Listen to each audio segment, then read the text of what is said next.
Hello students, welcome to the course name Operations Research and Technique. In last class we have studied about Johnson's algorithm for n jobs and 2 machines. These are the n numbers of jobs and these are the A and B are the 2 machines. Then in last class we have studied that अगर machine A में time जो है वो देखते थे, machine B में जो time है वो देखते थे, और ये देखते थे कि मशीन ए और मशीन बी में जो सबसे कम टाइम कौन सा मशीन ले रहा है। अगर वो मशीन ए लेता होता था तो हम लोग उसको लेफ़्ट साइड से शुरू करते थे, और अगर वो मशीन बी लेता होता था तो हम लोग राइट साइड से लिखना शुरू करते थे। तो आज हम लोग वैसा केसेस पढ़ेंगे जहाँ पर मेरा टाई हो सकता है। जैसे मान लो कि मशीन ए भी 8 आवर्स ले रहा है और मशीन बी भी 8 आवर्स ले रहा है, तो वैसे केस में तो हमारा टाई हो सकता है कि हम मशीन ए को चुने या मशीन बी को चुने। तो वो केसेस को हम लोग आज डील करेंगे। तो कल ये एल्गोरिदम में हम लोग सिर्फ थोड़ा ही पार्ट पढ़े थे कि हाँ हम लोगों को सबसे मिनिमम लेना है, चाहे वो मशीन ए का हो मशीन बी का हो। और कल जो हम क्वेश्चन लिए थे वो ऐसा क्वेश्चन था जिसमें कि आपका कहीं पर भी कोई टाई नहीं हो रहा था, लेकिन आज जो हम लोग क्वेश्चन करने वाले हैं उसमें टाई भी होगा। तो इसीलिए आप लोग ध्यान रखोगे कि एक बार हम फिर से आपको एल्गोरिदम समझा दे रहे हैं। हमारा एल्गोरिदम है कि पहले आपको एग्जामिन करना है एज को और बीज को to find out the minimum. आपको ए आई और बी आई में मिनिमम फाइंड आउट करना है। फिर सेकेंड है कि if the minimum of A B A for some I is equal to K, do the kth job first of all. अगर machine A का अगर हमको कोई भी सबसे मिनिमम आवर्स मिल गया तो उसी काम को हम लोग सबसे पहले करेंगे। और इफ़ दिस मिनिमम भी बी, अगर सबसे मिनिमम टाइम जो हमको मशीन बी का मिल गया तो do the R H job last of all. तो लास्ट और फर्स्ट कहने का मतलब ये हुआ कि अगर हम यहाँ पे ऐसे ऐसे सीरीज़ बना दें बहुत, तो अगर मशीन ए से हमें मिलेगा तो हम लोग उसको फर्स्ट में करेंगे। मान लो कि मशीन ए है और जॉब 1 2 3 4 है, यहाँ पे मशीन ए है, यहाँ मशीन बी है, और मशीन जॉब 1 का हमको पता है, job A B C D ले लेते हैं, ए बी सी डी ले लेते हैं। तो ऐसे केस में हम लोग कौन से जॉब को सबसे पहले प्रेफरेंस देंगे? तो अगर मशीन ए का सबसे कम है, मान लो ये 2 आवर्स लेता है, ये 3 आवर्स लेता है, ये 1 आवर्स लेता है, ये 6 आवर्स लेता है, बी जो है वो 3 आवर्स लेता है, 4 आवर्स लेता है, 7 आवर्स लेता है, 8 आवर्स लेता है, सबसे मिनिमम मशीन ए का है, तो हम लोग उसको यहाँ से लिखना शुरू करेंगे। लेकिन उसके बाद अगर हमें सेकेंड मिनिमम बी का मिला तो हम लोग लास्ट से लिखना शुरू करेंगे। ये हम कल के क्लास में बताए थे। If there is a tie for minima, अगर ए और बी में अगर मिनिमा के लिए टाई हो जाए तो process the kth job first of all and आरथ job in the last. तो मान लो कि ए और बी के बीच में अगर टाई हो रहा है तो केथ जॉब, के किसके लिए था? ए के लिए था। तो मशीन ए जो काम कर रहा है उसको हम लोग पहले प्रेफरेंस देंगे और मशीन बी जो काम कर रहा है उसको बाद में प्रेफरेंस देंगे। ठीक है, बोल रहा है कि केथ जॉब को हम लोग को फर्स्ट में लिख देना है और आरथ जॉब को लास्ट में। सेकेंड कह रहा है कि if the tie for the minima अगर among A I's select the job corresponding to the minimum of B I's and process it first of all. अगर मान लो कि ए में ही मेरा टाई हो रहा है, ए में ही दो ऐसा जॉब है जिसको करने में मशीन ए को 3 आवर्स लग रहा है, मतलब ऐसा ए में ही टाई हो रहा है, तो वैसे केस में हम लोग उसको कंपेयर करेंगे बी से कि कौन सा ए, मान लो कि जॉब 1 को ए करने में 3 आवर्स लगा रहा है और मशीन 2 जो है, मशीन बी जो है उसी काम को करने में 2 आवर्स लगा रहा है। फिर जॉब ए का ही मान लो कि जॉब 2 को करने में मशीन ए 3 ही आवर्स लगा रहा है लेकिन मशीन बी 7 आवर्स लगा रहा है, तो हम लोग प्रेफरेंस उसको देंगे जो मशीन बी में कम समय लगा रहा है। मतलब कि अगर टाई सिर्फ मशीन ए के ही जॉब में हो जाए, जॉब आवर्स में हो जाए, तो वैसे केस में आपको बी को देखना है कि जॉब बी मशीन बी में क्या है, जॉब मशीन बी में उसका कितना टाइम लग रहा है, उस हिसाब से आपको कंपेयर करके जो कम वाला है उसको लिखना है। थर्ड है if the tie for the minimum occurs among B I's, अगर मान लो कि बी आईज में ही अब है ना ये हो गया, टाई हो गया, तो वैसे केस में हम लोग corresponding to the minimum of A and process it in the last go to the next step. मतलब हम लोग फिर से मिनिमम ऑफ ए देखेंगे और उसके बाद हम लोग उसको लास्ट से लिखना शुरू करेंगे, क्योंकि आपको ये बात को तो ध्यान में रखना ही है कि अगर कोई भी चीज़ मशीन ए से लिख रहे हैं तो हम लोग उसको लेफ्ट साइड से लिखेंगे, और अगर मशीन बी से लिख रहे हैं तो हम लोग उसको राइट साइड से लिखेंगे। Cross out the job already assigned and repeat 1 2 3 arranging the jobs next to the first of next to last. और जैसे जैसे आपका जॉब्स है ना असाइन होते जाएगा, मान लो जॉब 2 5 जॉब था, उसमें से 2 3 4 ये सब असाइन होते चला गया, तो वो सबको हम लोग कट करते जाएंगे जैसे कि कल के क्वेश्चन में कर रहे थे। तो आज हमारा क्वेश्चन है कि find the sequence that minimizes the total elapsed time required to complete the following job. तो ये जॉब है 7 जॉब्स है और 2 मशीन्स करने में उसे समय लगाता है। जैसे मशीन ए जॉब 1 को करने में 4 आवर्स और जो मशीन बी जॉब 1 को करने में 5 आवर्स। सिमिलरली 3, 7, 1, 2, 8, 3, 4, 6, 7, 5, 8, 5 ऐसे। तो हमारा सबसे पहला काम है कि find out the minimum of A and B I. A I और बी आई से मिनिमम फाइंड करना। तो हमको सबसे मिनिमम क्या मिला 1, ये मेरा मिनिमम है। तो हम लोग क्या किए कि हम लोग अब क्या करेंगे, मिनिमम जो है उसको सर्कल कर देंगे and we cross out job 3 as minimum at job 3 obtain. तो अब हम लोग क्या करेंगे कि क्रॉस कर देंगे जॉब 3 को, क्योंकि जॉब 3 हमें मिल गया। और एक बात और कि हमें जॉब 3 मशीन ए से मिला, तो इसीलिए हम लोग इसका जब ये बनाना शुरू करेंगे, सीक्वेंस बनाना शुरू करेंगे, चूँकि 7 है तो 1, 2, 3, 4, 5, 6 एंड 7। तो चूँकि मशीन ए से मिला तो जॉब 3 हम लोग इधर से लिखना शुरू करेंगे। Again we will find out minimum from the remaining. हम लोग फिर से क्या करेंगे, जो रिमेनिंग बचा उससे, देखो ये मेरा पहले से कैंसिल आउट है। अब हम लोग जो रिमेनिंग बचा उससे मिनिमम फाइंड करेंगे। तो आप यहाँ पे देखो कि हमें फिर से नेक्स्ट मिनिमम जो है वो 3 मिला, ये वाला 3, ठीक है। और एक और 3, क्योंकि ये तो अब कोई कह रहे हो कि मैम यहाँ तो 2 भी तो है, ये भी तो मिनिमम, तो ये मेरा पहले ही कैंसिल आउट हो गया है, तो इसलिए इसको देखना ही नहीं है। अब नेक्स्ट है हमारा, देखो 2, एक यहाँ पे मशीन ए जो है वो 2 पे दे रहा है 3, और मशीन बी भी 3 दे रहा है जॉब 4 पे। तो अब हम लोग दोनों में से किसको लें?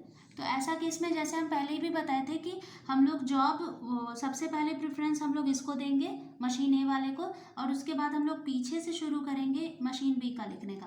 तो हम लोग चूँकि मशीन जॉब 2 है और मशीन ए, तो यहाँ पर 2 लिख दे रहे हैं, ये जॉब 2, और मशीन बी का 4 है, तो हम लोग बैक से शुरू करेंगे, यहाँ पे लिखेंगे 4। तो again we will found out minimum from the remaining and again there is a tie between. अब अगर आप देखो ये मेरे पास टेबल है, अब फिर से मेरे पास 4 और ये 4 में टाई हो गया है ना। ये 4 और ये 4 में मशीन ए का ही 2 जॉब है, ये जॉब 1 और जॉब 5 में टाई हो गया। तो हम लोग किस जॉब को प्रेफरेंस दें? तो आप ही सोचो, यहाँ पे हम लोग हम क्या कहते हैं अभी एल्गोरिथम में कि हम लोग कंपेयर करेंगे उसका 20 के साथ, जो बी कम दे रहा है उसी को हम लोग सबसे पहले लिख देंगे। तो देखो यहाँ भी मशीन ए जो है जॉब 1 को करने में 4 आवर्स लगा रहा है, मशीन ए जॉब 5 को भी करने में 4 आवर्स लगा रहा है, लेकिन मशीन बी जो है जॉब 1 को करने में 5 आवर्स लगा रहा है और मशीन बी जो है जॉब 5 को करने में 6 आवर लगा रहा है। तो जो सबसे कम वाला है उसको हम लोग पहले प्रेफरेंस देंगे। तो मतलब हम लोग यहाँ पे जॉब 1 पहले करेंगे और उसके बाद हम लोग नेक्स्ट अब हम लोग आगे बढ़ेंगे। सबसे पहला प्रेफरेंस इसको देंगे और उसके बाद हम लोग आगे बढ़ेंगे। तो यहाँ पे हम लोग क्या किए कि again there is a tie between 4 both are in the machine A, so we will go through algorithm 3-2 हमारा एल्गोरिदम क्या था। तो एक बार आप लोग देख लो कि 3-2 में क्या रहता है, if there is a tie for the minimum occurs among A, select the job corresponding to the minimum of B I's and process it first of all. और सबसे पहले हमको उसी को प्रोसेस करना है और उसके बाद ही हमारा अपना काम नेक्स्ट आगे प्रोसीड करेंगे। तो हमारा इस हिसाब से क्या बनेगा, हमारा इस हिसाब से जो बनेगा वो ऐसा होगा, ये तो हमारा कैंसिल आउट हो गया, 4 कैंसिल आउट हो गया, 5 भी कैंसिल आउट हो गया, और उसके कॉरेस्पॉन्डिंग हम लोग बनाएंगे। चूँकि 5 भी कैंसिल आउट हो गया तो हम लोग यहाँ पे 5 भी दे दे रहे हैं। अब मिनिमम हमारे के लिए किसके पास बचा, ये मेरा कैंसिल आउट हो गया है, ये भी मेरा कैंसिल आउट हो गया है। अब मिनिमम 7, 5 और 8, 5 है। तो मिनिमम जब ढूंढेंगे तो हमें 5 मिलेगा। और फिर मेरे पास यहाँ पे टाई हो गया, मशीन बी के पास 2 जगह पे मशीन बी जो है वो जॉब 6 को और जॉब 7 दोनों को करने में 5 आवर्स लगा रहा है, तो फिर से यहाँ पे टाई हो गया। तो वहाँ पे अब हम ए से कंपेयर करेंगे, जो ए कम दे रहा है। जैसे देखो ये जो मशीन बी है जॉब 6 को करने में 5 आवर्स लगा रहा है, लेकिन मशीन बी ए उसे 7 आवर्स लगा रहा है। सिमिलरली मशीन ए जॉब 7 को करने में 8 आवर्स लगा रहा है, तो कम ये दे रहा है। तो हम लोग बैक से लिखना शुरू करेंगे। सबसे पहले 6 लिखेंगे, जॉब 6 पहले हम लोग करेंगे, फिर जॉब 7 करेंगे, ठीक है। तो again there is a tie between B I's and again we will see minimum in A I's and then will allocate job 6 first, then, क्योंकि आपको बस ये ध्यान में रखना है कि जब भी आप क्वेश्चन बनाते हो, अगर जॉब मशीन बी का अगर कुछ भी एलोकेट हो रहा है, जैसे कि मिनिमम जो भी एलोकेट हो रहा है उसको आपको बैक से लिखना है, और अगर मशीन ए का है तो उसको फ्रंट से लिखना है। तो ऐसा मत सोचो कि यहाँ पे 2 स्पेस बचा तो हम यहाँ पहले 6 लिख देते फिर 7, नहीं, हमको शुरू ही करना है बैक से, ठीक है। तो ये था, तो फाइनल हमारा सीक्वेंस ये बन गया। तो उस क्वेश्चन में सिर्फ हमें सीक्वेंस ही फाइंड करना था, तो हम एक टाई वाला क्वेश्चन है आज समझाएं। यहाँ पे एक और क्वेश्चन है, इस क्वेश्चन को भी अभी हम क्लियर करते हैं कि find the sequence that minimises total elapse time required to complete the following. यहाँ भी आपके पास 6 जॉब्स है, 2 मशीन्स है, और हम लोगों को सीक्वेंस फाइंड करना है, टोटल इलैप्स टाइम भी निकालना है, आइडियल टाइम भी निकालना है। तो उसको हम लोग आगे पढ़ते हैं। तो स्टूडेंट्स, अगर हम लोग इस पर आगे जाएं तो ये है हमारा क्वेश्चन कि find the sequence that minimises total elapse time required to complete the job following job. तो calculate ideal time for also. तो हम लोग फिर से यहाँ पे क्या करेंगे, हमारा फर्स्ट स्टेप क्या होगा, एकदम ध्यान से समझते जाना है कि यहाँ पे हमारा फर्स्ट स्टेप होगा कि सबसे मिनिमम ढूंढना। तो यहाँ पे अगर आप सबसे मिनिमम ढूंढोगे तो ये 2 मिला, ठीक है। और 2 कौन से मशीन बी में है, मतलब हमको शुरू कहाँ से करना है, बैक से। हम यहाँ पे इसीलिए हाईलाइट करके लिख दिए हैं कि always right machine A from left side and machine B from right side. Main यही फंडामेंटल थिंग है, यही जो लोग नहीं समझते हैं वही गलती करते हैं। और जनरली स्टूडेंट जब फर्स्ट टाइम इस क्वेश्चन को बनाते हैं तो मशीन बी मशीन ए सब मिक्स करके एक अलग ही सीक्वेंस बना देते हैं। तो ये सब चीज़ को ध्यान में रखना है। 2 आपका कैंसिल हो गया, मतलब आपका जॉब 4 एलोकेट हो गया बैक से। अब हमको जॉब 4 के बारे में नहीं सोचना, अब जो बचा है उसमें से मिनिमम ढूंढो। तो मिनिमम हमको यहाँ पर भी एक 3 मिल गया, मशीन ए के पास भी 3 मिल गया, और मशीन बी के पास भी 3 मिल गया। तो हम लोग प्रेफरेंस सबसे पहले किसको देंगे, ठीक है, ये हमारा क्वेश्चन है। तो अब हम लोग को प्रेफरेंस सबसे पहले किसको देंगे, 3 को देंगे, क्योंकि वो मशीन ए का है। तो उसको हम लोग पहले कैंसिल आउट कर दिए और 3 जॉब 3 हम लोग यहाँ लिख दिए। सिमिलरली मशीन बी के पास भी 3 आया तो उसको भी हम लोग कैंसिल आउट कर दिए, लेकिन उसको हम लोग बैक से लिखना शुरू किए, क्योंकि मेरा ये फंडामेंटल रूल है कि अगर कुछ भी मशीन ए से होता है तो वो हम लोग लेफ्ट साइड से शुरू करेंगे, और अगर कुछ भी मशीन बी से शुरू होता है तो हम लोग राइट साइड से शुरू करेंगे। तो अब तक मेरा तो 6 जॉब में से 3 जॉब तो एलोकेट हो गया। अब हमको और 3 जॉब को एलोकेट करना है। तो उसके लिए देखिए हम लोग क्या करेंगे, मेरे पास क्या बचा हुआ है, 1 मिनट यहीं पे आप देख लो कि यहाँ पे मेरे पास अब क्या बचा हुआ है, मिनिमम 4, यहाँ पे 4 है, जो बचा हुआ उसमें 4 2 जगह है, सिमिलर 2 जगह है। तो आप पता ही है आपको कि हमको यहाँ पे क्या करना है, हम लोग जॉब मशीन ए को पहले प्रेफरेंस देंगे और जॉब 1 पहले करेंगे, और उसके बाद हम लोग यहाँ बैक में लिखेंगे जॉब 6, ठीक है। तो वही काम यहाँ पे किया हुआ है कि from the remaining will again find least one, that is 4, but 4 exists for machine A and B both, so we will write machine A allocation from left side and machine B allocation from right side। चूँकि machine 4 सबसे least हमें 4 ही मिला, लेकिन वो machine ए और B दोनों के लिए है, तो ए वाला जो जॉब है उसको हम लोग लेफ्ट साइड में लिखेंगे और बी वाले को हम लोग राइट साइड में 6 लिखेंगे। और अब तो करने का ज़रूरत नहीं है, सिर्फ एक ही जॉब ही रिमेन हुआ है 5, तो जॉब 5 को हम लोग बीच में एलोकेट कर देंगे। तो इस तरह से हमारा सीक्वेंस मिल गया।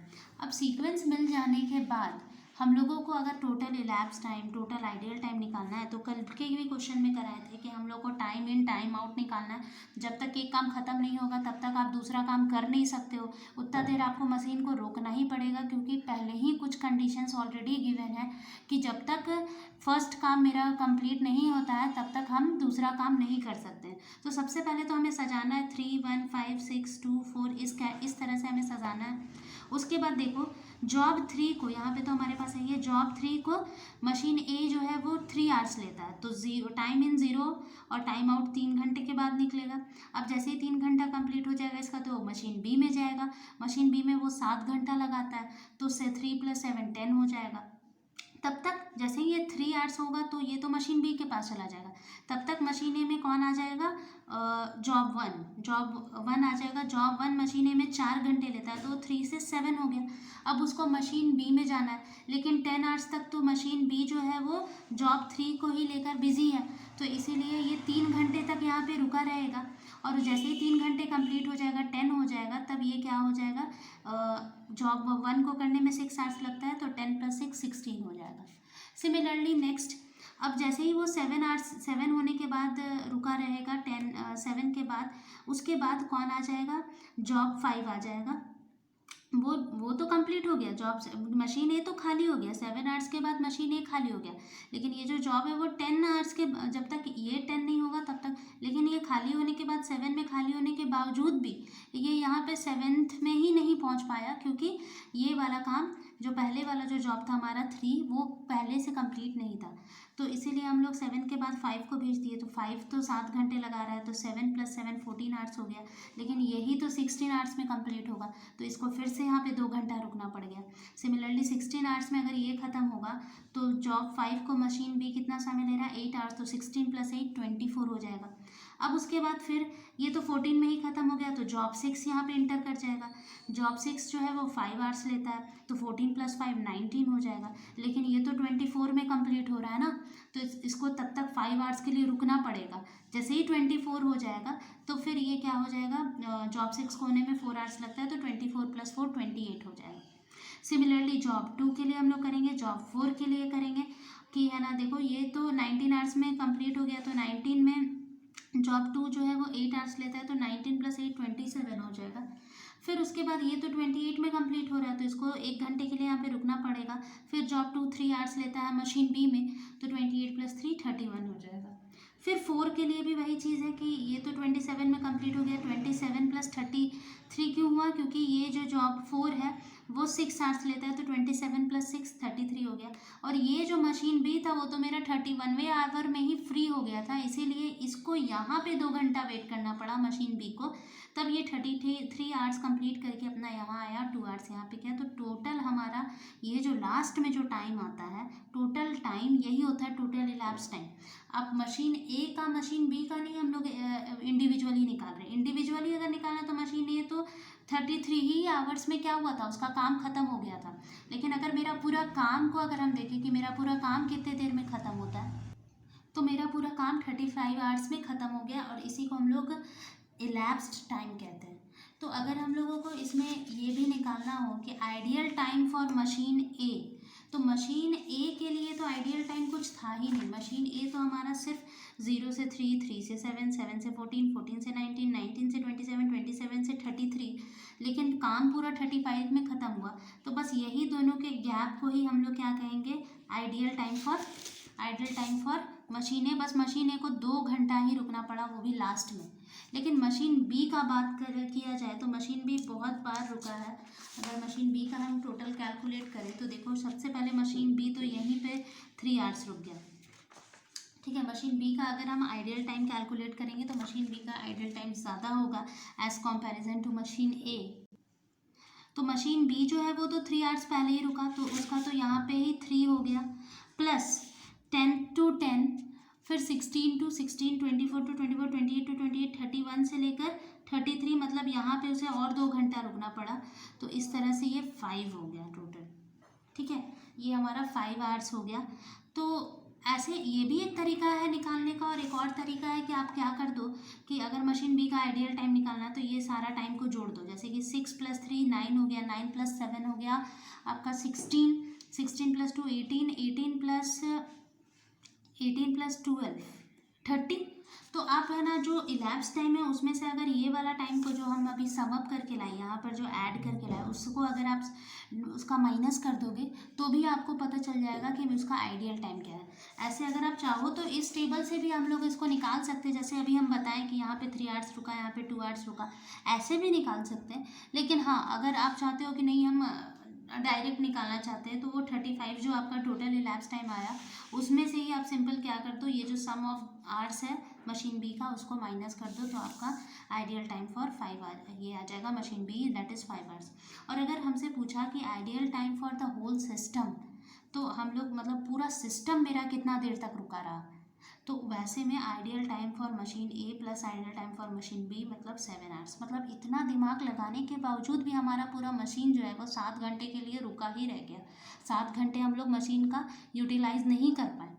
ठीक है, लेकिन अगर आप लोग इतना सीक्वेंसिंग को यूज़ नहीं करोगे तो आपका और ज़्यादा नुकसान हो सकता है। इसीलिए sequencing problem application point of view से बहुत इंपॉर्टेंट है। अगर इंडस्ट्रीज़ में कहीं भी काम अगर करते हो तो ये सब चीज़ बहुत ज़्यादा एप्लीकेबल होता है। तो यही है सीक्वेंसिंग प्रॉब्लम। नेक्स्ट क्लास में हम लोग n जॉब्स एंड 3 मशीन पे काम करेंगे, और उसके बाद हम लोग ग्राफिकल मेथड भी पढ़ेंगे जॉनसन्स एल्गोरिदम का। तो अभी इसके एल्गोरिदम को एक बार अच्छे से समझ लो। टाइप बहुत सिंपल है, इसमें कुछ भी ज़्यादा काम नहीं करना है, ज़्यादा कैलकुलेशन नहीं है जैसा सिंप्लेक्स में होता है। ये बहुत सिंपल है। अगर कुछ भी डाउट होता है तो उसे पूछो, और प्रैक्टिस करके एक बार सेम क्वेश्चन को प्रैक्टिस करके